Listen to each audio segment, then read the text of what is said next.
Здравствуйте, дорогие друзья! В прямом эфире канала «Аспекты Башкортостана» очередной выпуск программы «Аспекты мнений». В студии я, ее ведущий Руслан Валиев. На прямой видеосвязи с нами писатель из Уфы, журналист, неравнодушный и активный гражданин нашей республики, нашей страны в целом, Игорь Савельев. Игорь, приветствую тебя. Здравствуйте. Здравствуйте, очень рад видеть, слышать. Наших зрителей, которые нас могут смотреть, слушать и общаться с нами в YouTube, ВКонтакте и Одноклассниках, конечно же, мы не только приветствуем, но и призываем активно участвовать в нашем разговоре с помощью комментариев. В чате YouTube-трансляции вы их можете оставлять. Я их, соответственно, буду отслеживать, самое интересное зачитывать, а может быть и если вопросы пришлете, я их задам нашему гостю. Лайки также не забывайте. И все это можно делать не только в процессе прямой трансляции прямо здесь и сейчас, но и после, если вы смотрите нас в записи.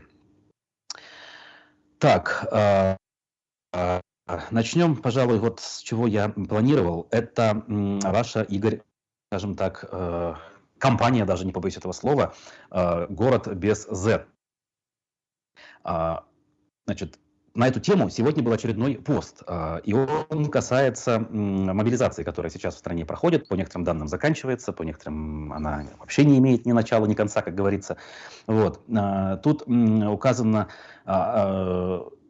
мысль, скажем так, ключевая, о том, что гражданам, которые все-таки не поддерживают происходящие события, надо быть более бдительными, скажем так, и относиться к тем же повесткам, мягко говоря, более внимательно. Игорь, хотелось бы поподробнее, в чем смысл вообще самой акции в целом, «Город без Z», и вот в данном случае об этом посте более подробно хотелось бы поговорить.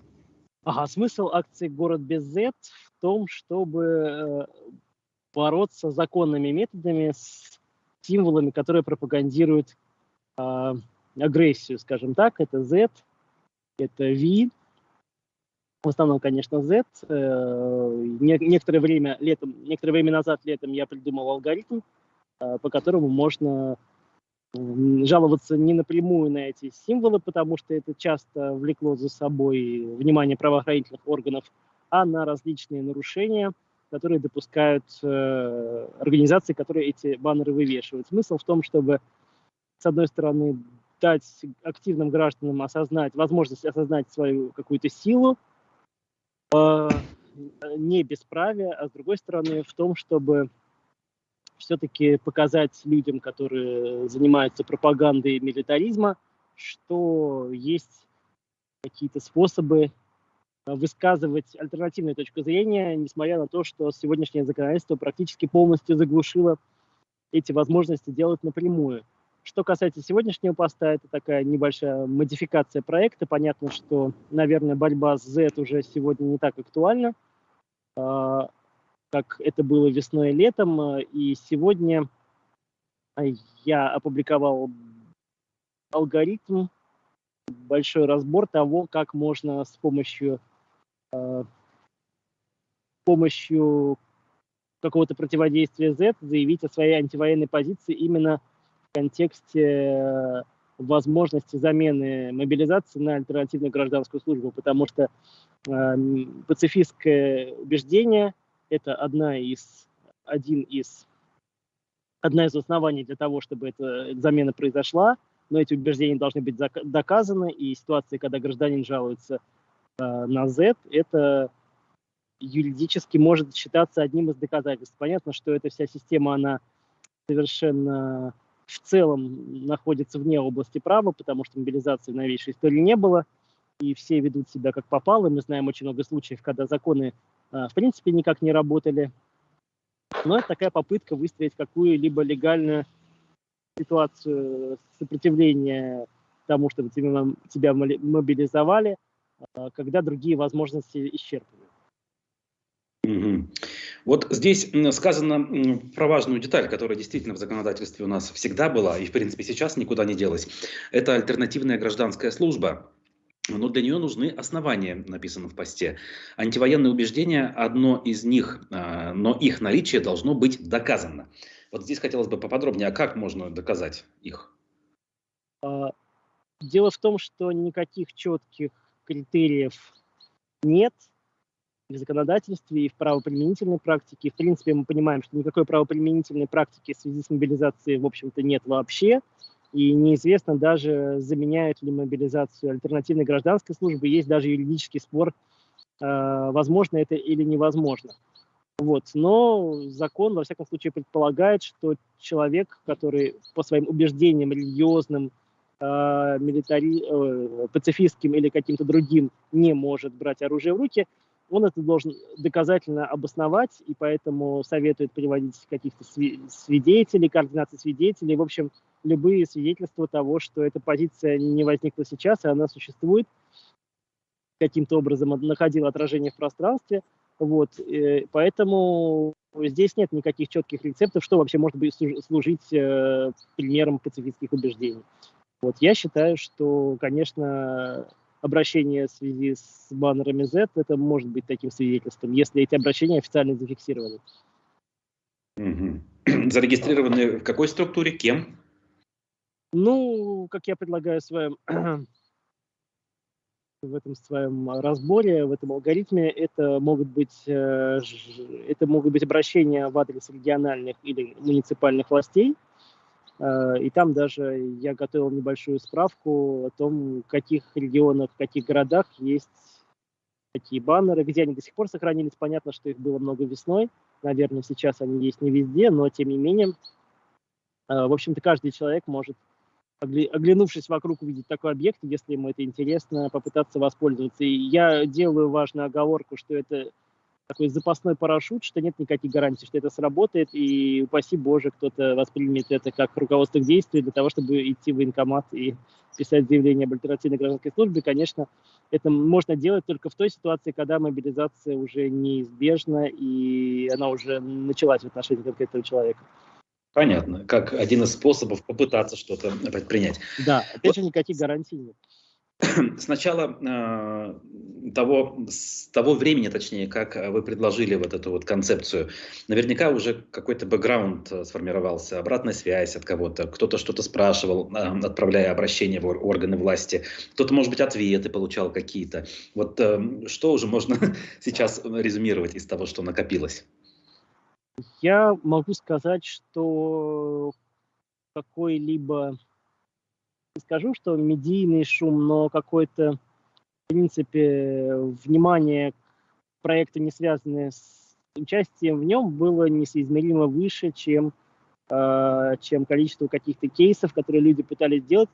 Возможно, я здесь сам немножко просчитался, потому что идея того, как можно собирать данные о нарушениях в организации и как на них можно реагировать, она была основана на каком-то представлении о подкованности человека. Вот, соответственно, понятно, что я сам, поскольку работал журналистом и занимался чем-то подобным, мне это было делать легче, и по тем кейсам, которые публиковались в социальных сетях неравнодушными гражданами, их было очень немного, я увидел, что, как правило, это просто какое-то описание ситуации, описание того, что там-то есть такой-то баннер, то есть это не совсем то же самое, что готовность как-то на это правильно реагировать, юридически правильно и так далее. Вот, поэтому, наверное, если бы я запускал подобный проект сейчас, я бы сделал его юридически попроще. Видимо, все-таки гражданам нужны какие-то действия, которые требуют меньшей подготовки. Ну, в общем, да. Почему это так происходит? К следующей теме хотелось бы перейти. Всякий раз, общаясь еще в свое время в студии радиостанции «Эхо Москвы» в Уфе, говоря о том, что происходит в стране, в республике, мы упоминали ситуацию со СМИ, с закручиванием гаек, с цензурой. И всякий раз, как отдушину, обсуждали книгопечатание, что вот в сфере книгопечатания все нормально. Мы можем писать все, что хотим, и самое главное, все это можно печатать и легко в книжном магазине купить. Последние пару недель мы наблюдаем, что добрались таки и до этой сферы. Пошли как минимум слухи, я уж не могу сказать, что это официальная информация, вроде даже кто-то опровергал, что книги Акунина, Быкова и прочих стали убирать с верхних полок на нижние, на задние.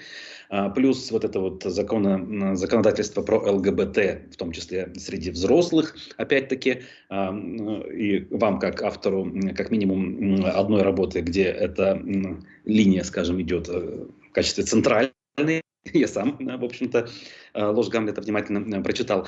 И в этом смысле вопрос. Все, получается, вот эта отдушина в виде книгопечатания, в виде писательства как такового, она тоже уходит в прошлое? Скорее всего, да, но мы не можем говорить об этом убежденно, потому что пока, конечно, все то, что происходит, в том числе последние недели, в принципе, последние полгода, потому что это началось в марте, э, отдельные процессы начались в марте, но это все выглядит как какие-то отдельные шаги, связанные с отдельными структурами. Последняя история была связана с сетью Московского дома книги, который является государственной, единственной государственной книготорговой сетью в Москве, но помимо нее есть много негосударственных, и я себе не очень представляю ситуацию, в которой они добровольно на основании каких-то циркуляров будут убирать книги, которые приносят им прибыль. Это возможно, наверное, только если эти книги будут объявляться экстремистскими или будет происходить что-либо подобное. Вот, пока говорить о том, что появляется какая-то инфраструктура, которая закроет эти все лазейки, об этом, наверное, рано говорить, но, конечно, есть какие-то сигналы. Э, Внешне книготорговля работает нормально. Внешние издательства, которые издают эти книги, они по-прежнему существуют нормально. Вопрос в том, будет ли развернута какая-то индустрия по их удушению, связанная с новыми цензурными законами или чем-либо еще, или это будут какие-то точечные удары в отношении конкретных издательств или конкретных авторов, как мы видим на примере Быкова, Акунина и так далее. Здесь надо сказать еще и то, что, в принципе, развод топовых протестных авторов с российским книжным рынком, это на сегодняшний день превращается в некоторый обоюдный процесс, потому что понятно, что большинство из этих авторов, будучи известными, востребованными, критично относящимися к происходящему и находящимися вне России, они, скорее всего, будут отказываться от издания в России дальнейшего.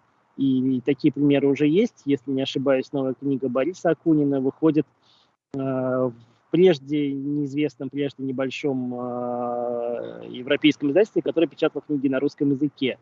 То есть, в принципе, я думаю, что, наверное, вот этот сегмент русской литературы и ее инфраструктуры вне российской юрисдикции, он будет лавинообразно расти. Понятно, что, наверное, в каком-то количественном выражении это не помешает российскому книгоизданию, но если речь идет о конкретных авторах в качестве конкретных раздражителей, то вполне вероятно, что они исчезнут с российского книжного рынка в горизонте, там, не знаю, года-двух. Так, а вот если в этом смысле о вас поговорить, наверняка вот те издательства, и не знаю, там конкретные люди в этих издательствах, с которыми вы до сих пор взаимодействовали, и сейчас с вами взаимодействуют, и наверняка уже какие-то разговоры есть.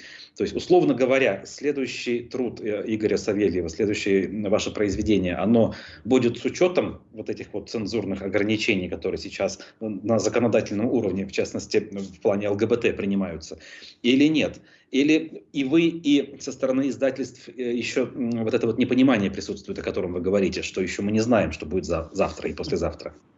Поскольку сейчас у меня нет на руках готовой рукописи, которую я бы предлагал издательству, то я не пристаю к своим коллегам, связанным с издательством, с какими-то абстрактными разговорами о том, что могло бы быть, а что нет. Я понимаю, что они находятся в непростой ситуации. Или нет? То есть таких вопросов не было? Да, я не обсуждал ни с кем из своего издательства вопросы, как в дальнейшем будут издаваться мои книги. И у меня в этом смысле, можно сказать, что нет образа будущего, потому что я не очень представляю себе, допустим, что будет вообще, и в частности с книгоизданием, с книжным рынком через полгода, через год, поэтому, в общем-то, гадать бесполезно. Я с вероятностью 50 на 50 допускаю, что это будет книга, изданная по-старому в российском издательстве, или это будут какие-то другие, возможно, издательские проекты, которые находятся вне российской юрисдикции, или же нелегальные. Я это вполне допускаю, потому что понятно, что сам издат, возможно, ждет новое рождение, и это будет рождение гораздо более технически совершенное, чем советский вариант, потому что сегодня не требуется каких-то серьезных ресурсов для того, чтобы те же электронные книги выпускать на рынок в обход существующего законодательства. Вот, поэтому у меня нет никаких мыслей, идей, надо пережить это непонятное время, и будет проясняться что-то, что касается того, что будет дальше. Единственное, что, конечно, я бы не хотел соответствовать тем цензурным требованиям, которые появляются сегодня. Вот. И я для себя это не рассматриваю, такую возможность. Ну, а теперь о самом явлении как таковом хотелось бы поговорить. Вот все вот эти вот телодвижения, да, мы уже упомянули, в частности, попытку убрать книги Акунина и Быкова с полок. Вот из последних новостей по республике, да и не только, она, по сути, новость федеральная, Чулпан Хаматову вырезали из документального фильма о Мустае Кариме. Вот эти вот затыкания ртов, причем не в прямом смысле, разумеется, да, в переносном, когда людей убирают на задворке, как бы чего не вышло, как бы еще кто-нибудь их не увидел и не полюбил, условно говоря. В этом же ряду отмены концертов музыкантов различных, в том числе наших известных земляков, вроде Шевчука там, и Земфиры. Все это, казалось бы, было в нашем относительно недавнем прошлом. Все это было уже переварено, скажем, обществом, обсуждено определенным образом. И были сделаны выводы, что это глупо, недальновидно и ни к чему хорошему не приведет. Сейчас это вновь происходит. Пока еще не тотально, но вот, как мы с вами выяснили, частично как бы местами это мы наблюдаем. Почему это происходит? Почему у нас общество не учится на собственных ошибках? И насколько далеко все-таки мы зайдем по этому пути. Сейчас, если абстрагироваться от ситуации на Украине, понятно, мы можем сказать, что если там все плохо, завтра все рухнет, и вообще эта тема не актуальна. Возьмем как бы более-менее оптимистичный вариант, относительно оптимистичный, то есть ситуация будет относительно нормальной, а вот это вот закручивание гаек у нас будет продолжаться в таком духе или не в таком. То есть вот целый ряд вопросов получается. Как вы это себе видите вообще? Что происходит? Ну вот ключевое слово, которое вы назвали, это недальновидно. И на самом деле, мне кажется, что здесь вопрос о дальновидности, в общем-то, он в какой-то степени не стоит, потому что все это выглядит как очень сиюминутная попытка оседлать ситуацию, выиграть какие-то очки, выиграть время. И мне кажется, что люди, которые сегодня запрещают культуру таким образом, используют эти советские лекала, они все-таки видят будущее в горизонте, возможно, нескольких месяцев и совершенно не планируют что-либо долгосрочно, потому что понятно, что эта цензура, она не может просуществовать какое-то длительное время. И действительно, это вызовет все то же самое, что происходило в позднем Советском Союзе, когда все над этим смеялись и находили возможности это обходить. Сегодня таких возможностей в 100 раз больше. Говорить всерьез о цензуре в искусстве невозможно с этой точки зрения. Возможно только говорить о наборе каких-то политических очков или запугивании здесь и сейчас без малейшего интереса к тому, что будет даже через полгода, через год. Угу. Ну, со стороны, когда происходит это вот условных чиновников и системы, окей, более-менее я понимаю, как говорится, объяснений не требую. Но когда что-то подобное происходит со стороны представителей, скажем так, либеральной оппозиции, я сейчас имею в виду внесение экс-главреда «Эхо Москвы» Алексея Венедиктова в список 6000 разжигателей и подстрекателей войны сторонниками Алексея Навального, отбывающего срок. Тут разные, конечно, мнения на этот счет прозвучали. Я сам слушал объяснения Ивана Жданова, Александра Хрущева, объяснение самого Венедиктова. Вот как вам эта ситуация? Прошу прощения, у меня что-то случилось со звуком. Да, со звуком что-то было. Я задал вопрос по поводу внесения Алексея Венедиктова в список 6000. Так, Игорь, как слышно? Игорь, я здесь. Звук. Да, друзья, вот мы по видеосвязи общаемся, поэтому могут быть сложности технического характера. К сожалению, они вновь нас настигли.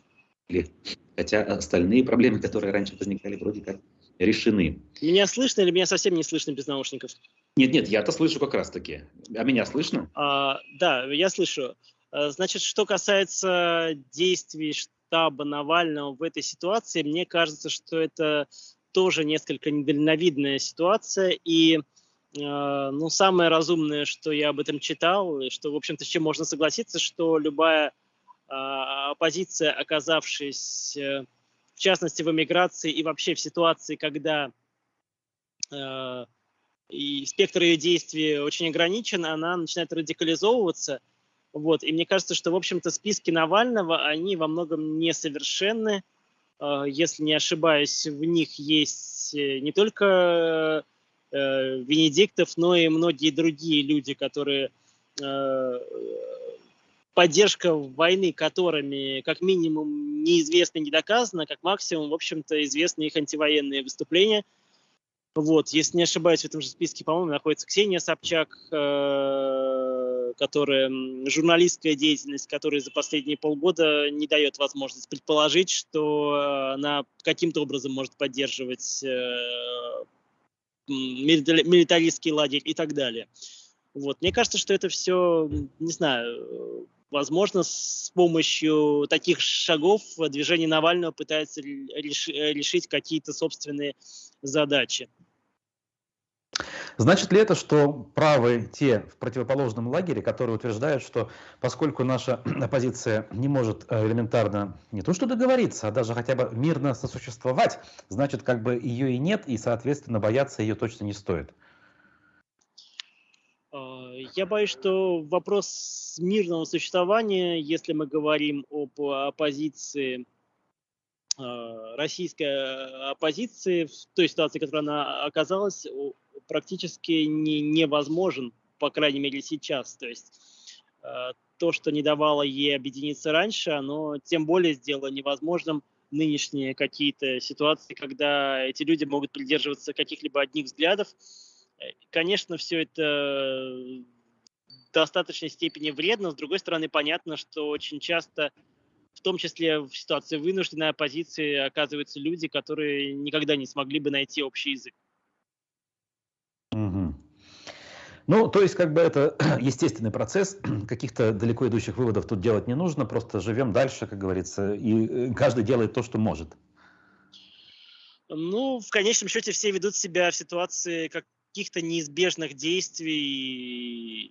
Я думаю, что вообще сегодня очень малое количество людей, которые могли бы сказать о себе, что у них есть хоть какой-то план будущего, хоть какой-то взгляд на будущее. Мгм, мгм.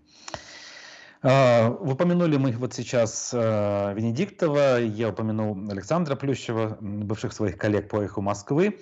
И список иноагентов у нас был пополнен в очередной раз, минувшую пятницу. Туда, собственно, Плющев попал, Татьяна Фельгенгауэр и наш с вами соотечественник, земляк Руслан Габасов, активист запрещенного и ликвидированного движения «Башкорт», который ныне находится за границей. Как вам это вот событие? Оно совершенно рядовое, ожидаемое, понятное, но типа как бы что другого можно было ждать? Или тут есть какие-то смыслы? В принципе, мне кажется, что это было совершенно ожидаемо. Мне кажется, что это было ожидаемо. Понятно, что я скажу скорее так, что списки иноагентов, наверное, с точки зрения тех людей, которые их составляют, могли бы сегодня пополнить очень многие люди, как вне России, так и внутри ее. И все еще эти списки остаются довольно, ну, слово элитарное, оно, наверное, не очень хорошо прозвучит, но эти списки остаются очень избирательными, и в них попадают либо очень медийные личности, либо журналисты, политики, оппозиционеры, которые очень рандомным образом там оказались. Вот, поэтому, в общем-то, здесь можно говорить только в ключе «повезло, не повезло». Опять же, я так понимаю, что господин Габасов находится вне России, поэтому это все имеет в том числе для него очень малое практическое значение, находится ли он в этих списках или нет. Я не думаю, что они действительно что-либо серьезное представляют для людей, которые уехали а среди иноагентов, тех, кто находится вне России, наверное, сейчас 90%, если не больше. Вот, поэтому я не думаю, что этот статус способен реально повредить этим людям, но это такая отрыжка эпохи, которая очень быстро закончится, как только это безумие каким-то образом будет пройдено. Мгм. Вот вы известны в определенных кругах уфимской общественности, в частности, как человек, который с первых дней четко высказывает свою позицию по поводу происходящего. И высказывает ее последовательно, скажем так, без перерыва практически. Вот. При этом как-то вот вам удается оставаться, во-первых, в стране, во-вторых, ну, открыто выступать. И мы не слышали о том, что были какие-то моменты, связанные там с протоколами и прочим, ну, далее по списку, так скажем. Как так получается? То есть это так просто получается? И у вас, в принципе, готовность есть, если что, вдруг ответить, как говорится, перед теми, кто могут возбудиться на этот счет? Прокомментируйте эту ситуацию. Э,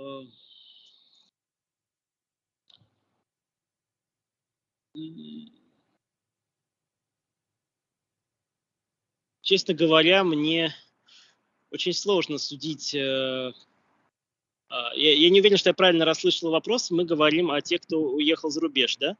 Нет, Нет? нет, о вас мы говорим. С первых О дней вы... визах. Зачем? О позиции, которую вы высказываете относительно ситуации на Украине. Вы против. Но Мгм. при этом остаетесь на родине. Это во-первых. Мгм. Во-вторых, мы не слышим случаев о том, что штрафы какие-то выписаны были или не были. Вообще как? Угрозы, может быть, были, намеки. Или ничего этого нет. И вы все ждете, что когда же отреагируют, наконец, силовые структуры, например.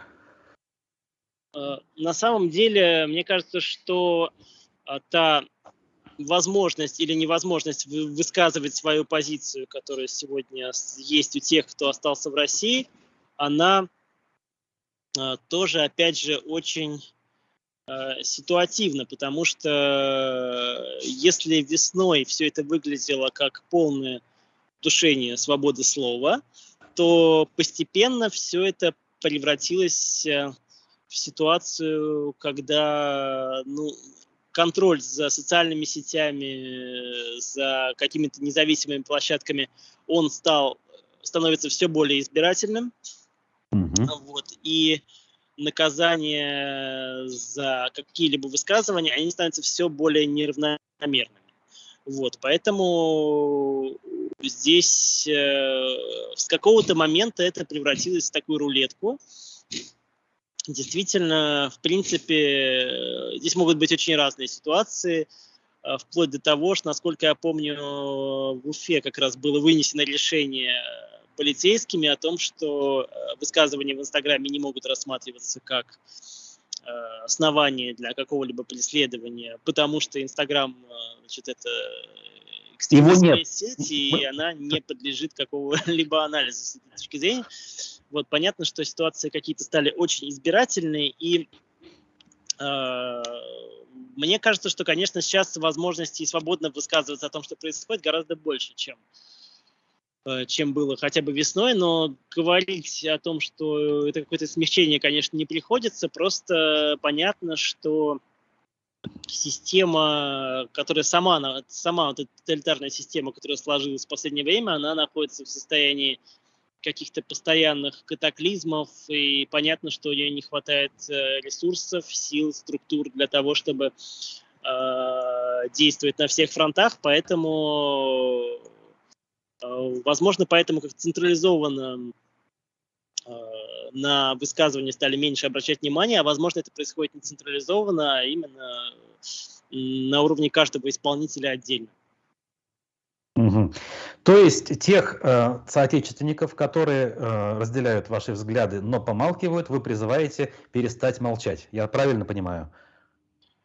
Ну, в принципе, я не вижу массового преследования за какие-либо высказывания вокруг. То Мгм. есть это является какими-то исключительными ситуациями. И мне кажется, что стало меньше уголовных дел, например, если мы говорим именно о такой жесткой форме преследования, то понятно, что уголовное дело это было такое наиболее радикальное реформы, и весной уголовные дела возбуждались за антивоенные посты ВКонтакте и еще за какую-то, в общем-то, ерунду. Сегодня фигурантами таких уголовных дел либо становятся какие-то медийные личности, которые показательно наказываются, либо этого вообще не происходит. Я не знаком со статистикой, к сожалению. Мне кажется, что вообще, в принципе, уголовных дел стало значительно меньше. Согласен. Ну, вообще, у нас в Башкирии так вообще дело одно еще в марте завели против жительницы Стерлитамака за посты ВКонтакте как раз-таки. И все, остальное это были административные штрафы. К тому, как выглядят на этом фоне те или иные деятели, хотелось бы перейти. В частности, глава республики Ради Хабиров отличается на фоне многих губернаторов российских регионов, проявляя особую активность в этом направлении. Еще до спецоперации он это делал, и в принципе в последнее время тоже. Его высказывания на федеральный уровень даже поднялись. Вот, надеюсь, зима будет очень холодной, сказал он, в частности, совсем недавно, на прошлой неделе. Как вам это все видится? Это все искренние душевные порывы или это часть, скажем так, карьерных таких вот телодвижений с точки зрения того, что сейчас выгоднее всего вот так себя вести? Или и то, и другое? Или все по-другому вообще? Я какие-то неправильные версии озвучиваю? Мне кажется, что, конечно, говорить о том, что это навязано Радию Хабирову со стороны, было бы наивно, потому что по всему видно, что все, что он делает и говорит, это такой его абсолютно душевный порыв. К сожалению, это похоже, что это так. Правда, было очень много публикаций на тему того, в какой степени его слова и действия продиктованы желанием или нежеланием отправляться работать на Донбасс. Одно время, помните, ходили активно такие слухи и так далее.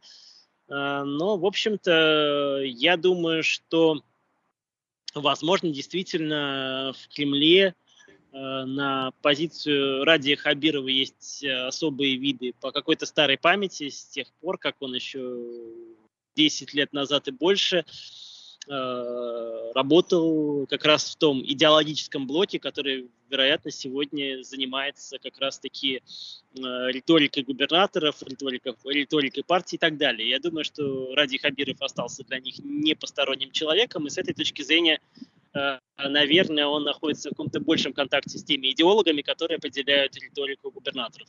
Но понятно, что Радий Хабиров в чем-то, наверное, такая цельная личность, которая делает то, что делает по зову души. Вот, поэтому мне здесь не видно какого-то диссонанса. Я, например, с большим трудом представляю себе в нынешней ситуации, что делал бы такой человек, как Рустем Хамитов, потому что, мне кажется, ему пришлось, наверное, в большей степени ломать себя, и, наверное, это все выглядело бы странно. В случае с Радией Хабировым нет, это странно не выглядит. Кто-то сказал на днях, что наверняка Рустем Закиевич чувствует себя самым счастливым человеком на свете, поскольку успел уйти вовремя, до ковида, до всей этой истории. Сидит спокойненько и пьет чай. Кстати, вот ладно, Хабиров понятно, а его бывший соратник Ростислав Мурзагулов, с которым, как говорится, вас судьба свела не самым приятным образом на фоне событий, сейчас занял совершенно, скажем так, вашу позицию, будем так говорить, да, совершенно такую адекватную, скажем так, человеколюбивую, совершенно прогрессивную даже, я бы сказал. И вот на этом фоне меняется ли как-то отношение ваше к нему? Мы знаем, что оно было не самым лучшим в прошлое, а сейчас? Нет, мое отношение к Ростиславу Мурзагулову никаким образом не менялось за последнее время. Я хотел сказать, не удивлен переменами, которые произошли. На самом деле, особых перемен, наверное, нет, потому что я понимаю, что большая доля, наверное, большая часть людей во власти, которая сегодня говорит правильные вещи, она это делает исключительно по должности. Я думаю, что доля тех, кто искренне поддерживает то, что происходит, особенно сейчас, уже спустя 8 месяцев военной кампании, того, как она происходит, наверное, эта доля не очень велика. Вот. Ростислав Мурзагулов, как мне представляется, в какой-то степени плыл по течению, потому что, если не ошибаюсь, он оказался за границей раньше, чем началась военная кампания.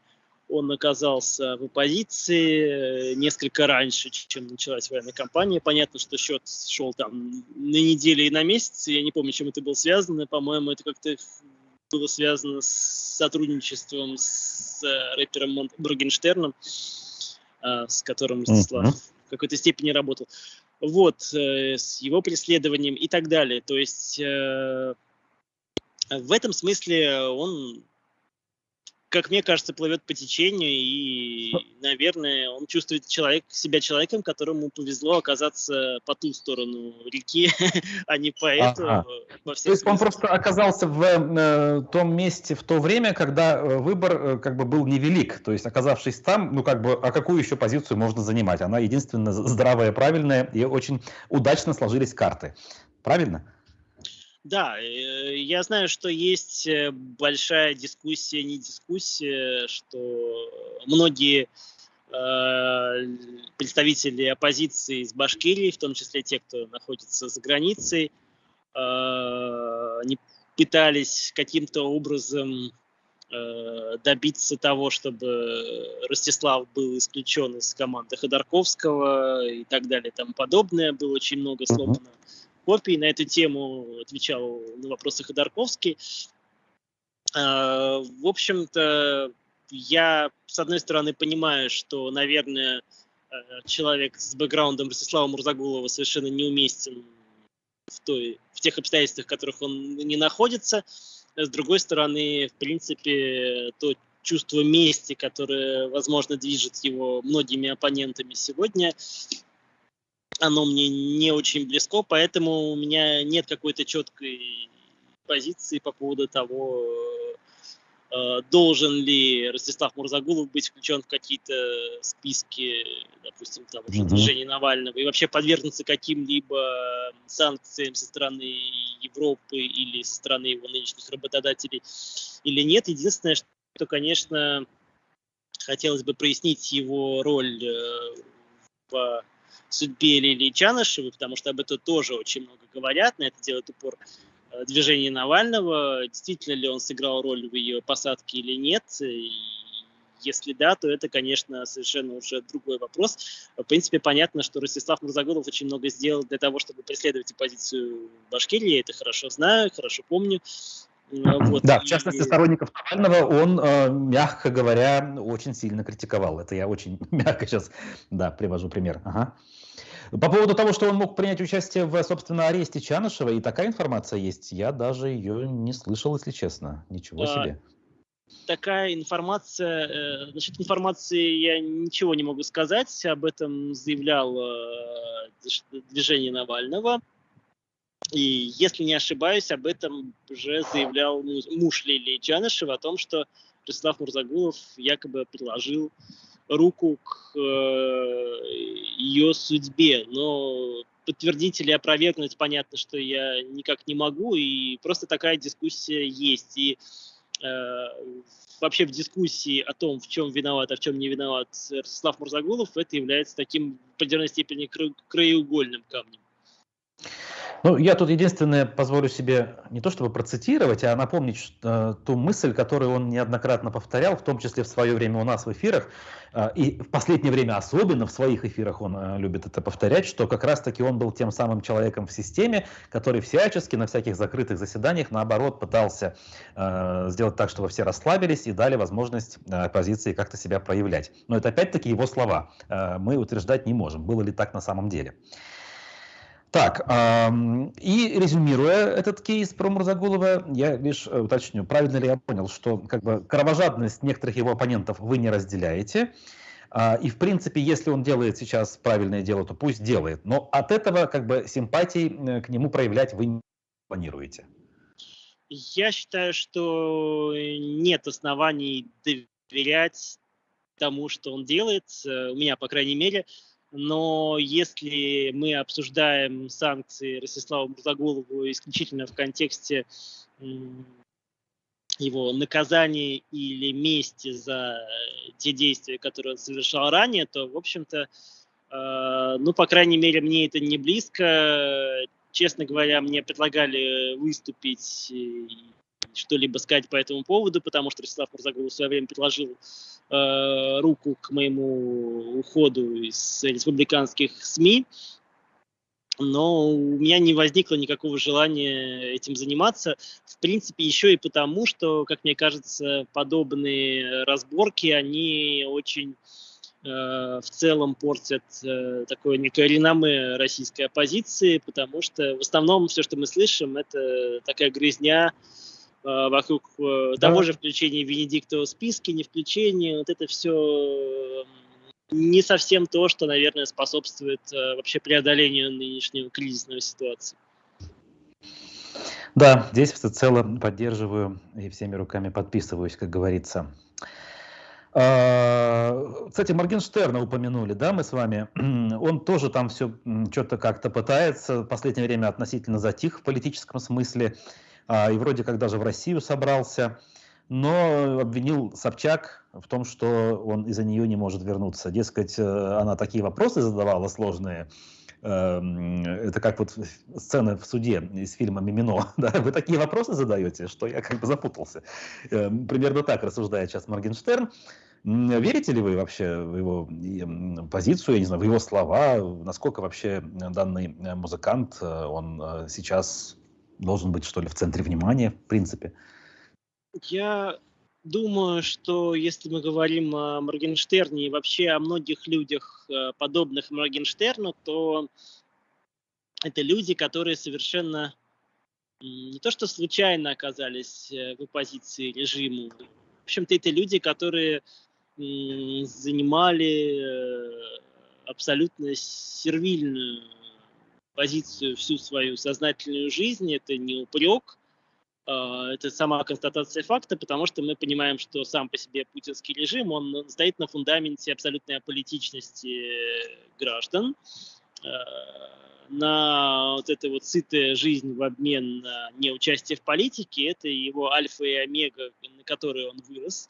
Это реальность, наверное, реальность уже вчерашнего дня, но, в общем-то, такой 20-летний фундамент, и понятно, что люди, которые появились в культуре, в науке, где-либо еще, в том числе, как ни странно, и в политике, именно поколение Моргенштерна, они очень часто, их вот этот вот базис, это была аполитичность, это было абсолютно неинтерес к тому, что происходит.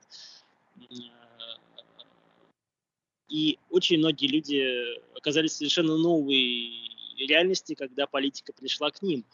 Вот. И поэтому они находятся в некоторой растерянности, поэтому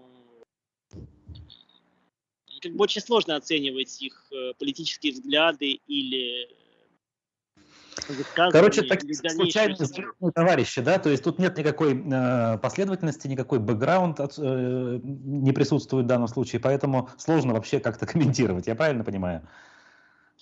Ну, да, вот мне, честно говоря, я, конечно, не очень слежу за тем, что говорит Моргенштерн, но я вижу со стороны многих людей его, ну не то что его круга, среди многих публичных людей, которые оказались в таком же положении, ну, определенную растерянность, не растерянность, но понятно, что эти люди, они оказались в ситуации против, они действительно против, это понятно, что они занимают антивоенную позицию, но у них нет какой-либо политической платформы и политической культуры, наверное.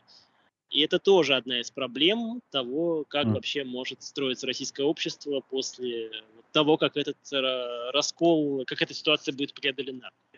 Вот, тут немножко пофилософствовать хотелось бы на эту тему.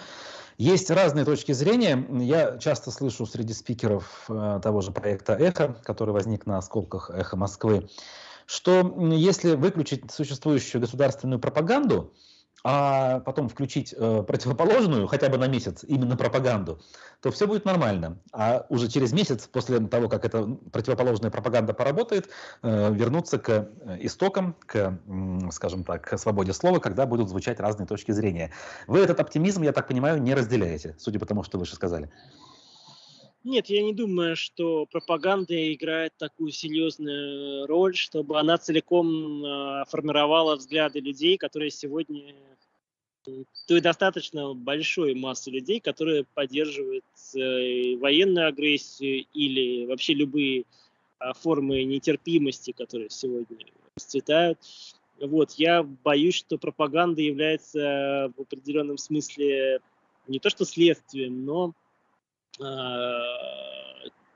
каким-то порождением тех проблем, которые есть в российском обществе и которые были заметены под ковер в 91 году, в 93 году, когда, в общем-то, когда одна политическая сила гнула свою линию и делала вид, что нет что нет смысла работать с какой-то альтернативной позицией.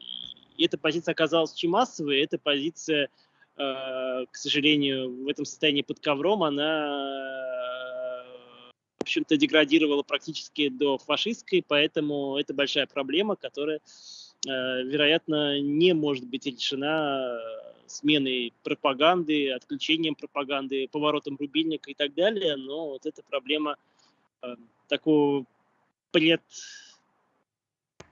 предчувствия гражданской войны, которая есть в российском обществе, она, к сожалению, я не думаю, что у кого-то есть рецепты, как это может быть решено.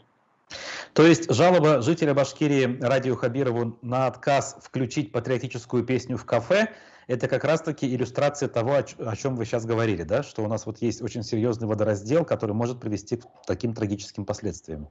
Ну, не хочется шутить про словами Довлатова, про кто написал 4 миллиона доносов, но понятно, что значительное количество людей увидели в том, что происходит, возможность реализовывать те модели действий, которые совершенно немыслимы были там в какой-то реальности 20-летней, 10-летней, 30-40-летней давности.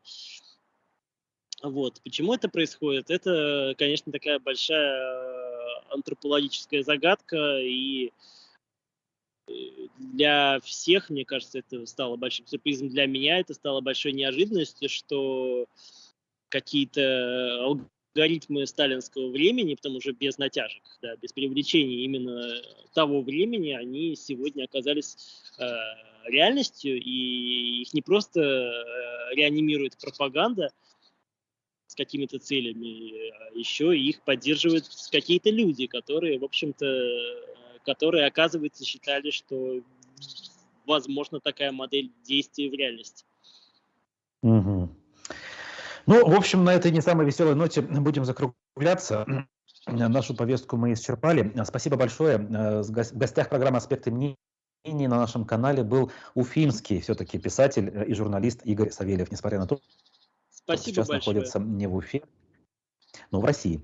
Ставьте лайки, пишите комментарии, слушайте наши эфиры и следите за анонсами. Всем хорошего дня. Берегите себя. До свидания. Спасибо.